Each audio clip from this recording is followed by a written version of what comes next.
23 AIIMS भी हैं जिसमें से ज़्यादातर अब ऑपरेशनल है, केवल 4 अंडर कंस्ट्रक्शन रह गए हैं। ऐसी दुनिया की कोई बीमारी नहीं जिसका इलाज भारत में ना हो और बहुत अच्छा वाला इलाज ना हो, इसमें कोई शक ही नहीं है।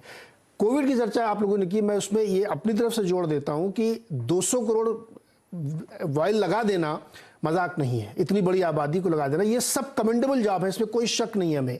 और उसमें उस समय बहुत मिसहैपनिंग भी हुई, ऑक्सीजन की कमी हुई, सारी बातें हैं और हमने बहुत अच्छे से मैनेज किया। इसके बावजूद सर मेरा मूल प्रश्न ये है जिसको हमें लगता सोचना चाहिए, मैं जजमेंटल नहीं हूं, एक हार्निया का ऑपरेशन एक जगह पे 8-10 हज़ार में हो जाता है और एक जगह 1.5 लाख का पैकेज मिलता है, ये बहुत बड़ा गैप है सर।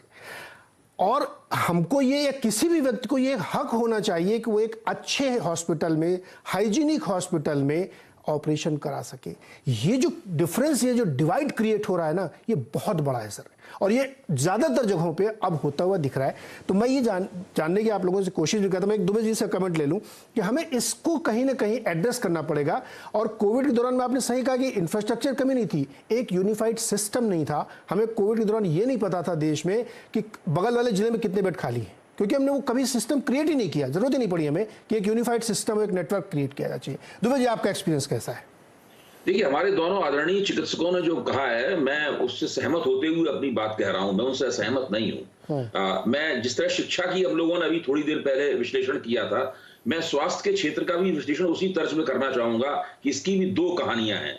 एक कहानियां मेडिकल कॉलेजों की, अखिल भारतीय आयुर्विज्ञान संस्थानों की और बड़े बड़े 5 सितारा अस्पतालों की कहानी है, और दूसरी कहानी है प्राथमिक स्वास्थ्य केंद्रों की, मोहल्ला क्लिनिकों की कहानी है। और बहुत ही निचले स्तर पर जो लोग प्रैक्टिस करते हैं, डॉक्टर्स प्रैक्टिस करते हैं, अपनी अपनी उन्होंने डिस्पेंसरीज खोल रखी हैं, उनकी कहानी है। सवाल ये है कि इन दोनों कहानियों के बीच में ताल्लुक क्या है। मेरा मानना है कि ये दोनों कहानियां अलग अलग चल रही हैं। वो कहानी अलग चल रही है और ये वाली कहानी अलग चल रही है।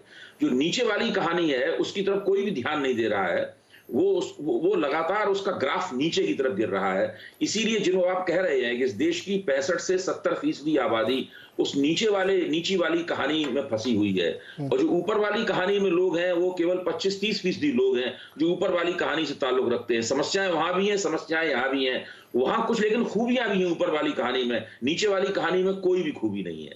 आजादी के बाद से जो ग्रामीण जनता को और अर्धशहरी जनता को जो प्राथमिक स्वास्थ्य केंद्रों के जरिए जो स्वास्थ्य सेवाएं देने की कोशिश की गई थी, मेरी अपनी जानकारी यह है कि वो पूरा का पूरा ढांचा चरमराकर ढह चुका है पूरा। राज्य सरकारें और केंद्र सरकार उस तरफ ध्यान नहीं दे रही है। जब तक उसकी तरफ ध्यान नहीं दिया जाएगा समस्या हल नहीं होगी। जहां तक ऊपर वाली कहानी है, एक बात कभी भी मेरी समझ में नहीं आई, एक ऐसे देश में जो कि अभी भी मिडिल इनकम कंट्री नहीं बन पाया है, अभी हम लोअर इनकम कंट्री हैं, धीरे धीरे कोशिश कर रहे हैं कि मिडिल इनकम की तरफ जा रहे हैं, मझोली इनकम की तरफ जा रहे हैं। एक ऐसे देश में 5 सितारा अस्पताल क्यों बनने चाहिए? ऐसे अस्पताल क्यों बनने चाहिए जिसमें एक बेड के ऊपर, एक बेड के प्रति बेड की जो लागत है वो इतनी जबरदस्त हो, जबकि सस्ती दर पर सभी तरह की आवश्यक सुविधाओं से संपन्न ऐसे अस्पताल बन सकते हैं जिनके अंदर कम लागत लगे, जिसमें जब कोई मरीज जाएगा तो उसको कम खर्चा करना पड़ेगा। जो आपने अभी हार्निया के ऑपरेशन में जो फर्क है वो बताया, वो फर्क तभी मिट सकता है जबकि 5 सितारा अस्पताल बनने की जो प्रवृत्ति है उस प्रवृत्ति को लगातार हतोत्साहित किया जाए। अच्छे बड़े अस्पताल बने, कम लागत के अस्पताल बने, इसके अंदर सुविधाएं सब वही हों जो कि 5 सितारा अस्पतालों में होती हैं, और हम जानते हैं कि वो सुविधाएं कम लागत में भी दी जा सकती हैं। हमारे दोनों आदरणीय डॉक्टर मेरी इस बात की तस्दीक करेंगे। डॉक्टर अरोड़ा, इसी पे मैं सवाल जोड़ता हूं, आप कमेंट करिएगा। क्या आम आदमी के लिए अच्छी क्वालिटी का सस्ता इलाज कराना संभव है क्या, अगर उसके पास आयुष या कोई इंश्योरेंस पॉलिसी नहीं है? हाँ जी, दुबे जी की जो बात उन्होंने उठाई वो बहुत ही महत्वपूर्ण है कि जो हमारी प्राथमिक चिकित्सा का जो संरचना है वो किस हालत में है और पिछले 75 साल में वो कहाँ से कहाँ तक गया है। तो यहाँ मैं 2-3 भ्रांतियाँ हटाना चाहूँगा। पहली बात तो ये है, ये बात बिल्कुल सही है कि हमारा चाहे पीएचसी है या सीएचसी है या यूं कहें कि डिस्ट्रिक्ट हॉस्पिटल भी जो है वहां पर स्वास्थ्य सेवाओं की गुणवत्ता पे हमेशा उस पे आवाज उठाई गई है और वो बहुत हद तक ठीक है। लेकिन और ये बात भी बिल्कुल सही है कि हम लोगों को प्राथमिक चिकित्सा में अपना ज़्यादातर जो इन्वेस्टमेंट है वहाँ पर होना चाहिए। और अब जो सरकारी इन्वेस्टमेंट हो रहा है इस समय लगभग 70 से 75% प्राथमिक सेवाओं को सुदृढ़ करने के लिए है। और जिस तरीके से अभी हेल्थ एंड वेलनेस सेंटर की बात हो रही है और सब सेंटर्स हैं, तो यहाँ पर मैं ये कहना चाहूँगा कि हमारे जो प्राइमरी हेल्थ केयर है, हम यहाँ पर इसको क्लियरली देखें, जो एक प्राइमरी हेल्थ केयर या जिसको पब्लिक हेल्थ सिस्टम से जोड़ें, और दूसरी तरफ जो टर्शरी केयर, जो हम 5 सितारा अस्पतालों की बात करते हैं या मेडिकल कॉलेज, इन दोनों को साथ साथ भी देखने की ज़रूरत है और एक अलग परिप्रेक्ष्य से भी देखने की ज़रूरत है। तो इस समय पिछले 75 साल में ये सच्चाई ये है कि हमारे ग्रामीण क्षेत्रों में जो स्वास्थ्य सेवाओं का तंत्र बनाया गया है वो काफी सुदृढ़ हुआ है, और खासतौर पिछले 10-15 साल में जब नेशनल हेल्थ मिशन 2005 से शुरू हुआ तो उसके बाद काफी उसमें इंप्रूवमेंट आया।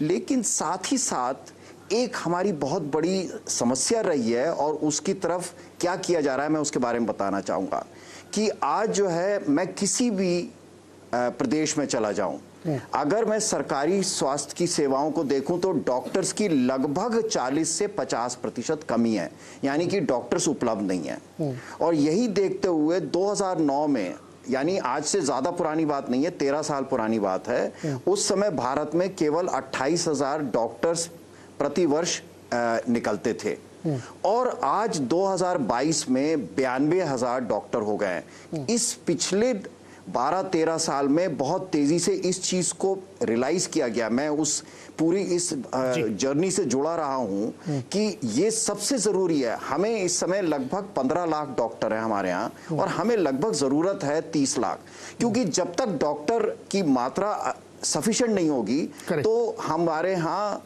जो छोटे क्षेत्र हैं, दूर दराज के क्षेत्र में, वहाँ डॉक्टर जाने के लिए तैयार नहीं है। और इसका सबसे बेहतरीन एग्जाम्पल ये है कि इंजीनियर्स, अब हमारे देश में लगभग 10 लाख इंजीनियर प्रतिवर्ष निकलते हैं और इसी की वजह से है कि दूर दराज के क्षेत्र में हमारे पास अब इंफ्रास्ट्रक्चर तैयार है। तो हेल्थ सेक्टर में भी ये जो जिसको ह्यूमन रिसोर्स कहते हैं उसकी बहुत बड़ी जरूरत है, इसी तरीके से नर्सिस की। तो इंफ्रास्ट्रक्चर तो क्रिएट किया गया। अब ग्रामीण क्षेत्रों में एक और चीज मैं बताऊं कि जो प्रिवेंटिव डिजीज हैं, यानी कि वैक्सीन का जो डिस्ट्रीब्यूशन है वो ग्रामीण क्षेत्रों में बहुत बेहतर है और शहरी क्षेत्रों में लगभग नहीं के बराबर है। और यही कारण है कि अब 90% बच्चों में पूरा टीकाकरण हो जाता है। मैं कोविड की बात मैं नहीं करूंगा। दूसरी तरीके से रिसेंटली जो टीबी का कार्यक्रम चला और इसी तरीके से जो हमारे दूसरे मातृत्व वाली जो हमारी जो कार्यक्रम है, कि आपको अंदाजा होगा कि 2005 में केवल 21% महिलाएं एक प्रसव, उनका जो डिलीवरी थी वो इंस्टीट्यूशन में थी और आज 87% है। तो इस जो एक प्रोग्राम चलाए गए हैं तो उसमें ग्रामीण क्षेत्रों में बहुत हुआ है। लेकिन मैं दुबे जी से बिल्कुल ही सहमत हूं कि इसमें अभी और इन्वेस्टमेंट करने की जरूरत है। लेकिन इन्वेस्टमेंट खाली इंफ्रास्ट्रक्चर बिल्डिंग से नहीं होता, क्योंकि मेडिसिन एक ऐसी है कि जब तक मेरे पास डॉक्टर नहीं होगा, नर्स नहीं होगा, मेरे पास एएनएम नहीं होगी, हेल्थ वर्कर नहीं होगा। और इसीलिए अब 2 कार्यक्रम शुरू किए जा रहे हैं, health in India and health by India. तो एक तरफ 5 सितारा और जो हमारे कटिंग एज टेक्नोलॉजी है वो हमारे अपने लोगों के लिए और दुनिया भर के लिए भी उपलब्ध है, लेकिन दूसरी तरफ हेल्थ इन इंडिया में ये इंफ्रास्ट्रक्चर के साथ साथ ह्यूमन रिसोर्स को बिल्ड करना, हमें लगभग 50 लाख ऐसे हेल्थ वर्कर चाहिए जो इस काम को पूरा कर सकें। तो इस दिशा में बहुत सारा